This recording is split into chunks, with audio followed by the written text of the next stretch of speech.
Isa kang obra maestra, a chance upon an art gallery depicting faith expressions. Ang ganda. I marveled watching different ways of communicating our faith. At mukhang hindi madali yung mga art pieces na to. Kasi gawa sa bakal at kung ano-anong materials. Pinag-isipan talaga at pinaghirapan. At ang labas, ang masterpiece. Isang obra maestra. Alam mo, ikaw, isa kang obra maestra ng Diyos. You are God's masterpiece. Pero somehow, you might disagree with me dahil sa mga pinagdadaanan mo sa buhay mo ngayon. You don't feel like a masterpiece. Baka you feel the opposite way.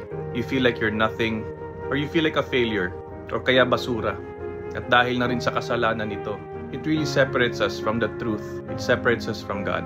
It blinds us from our true worth and beauty. Pero think about this. Of all His creation, tayo talaga ang ginawa in His image and likeness.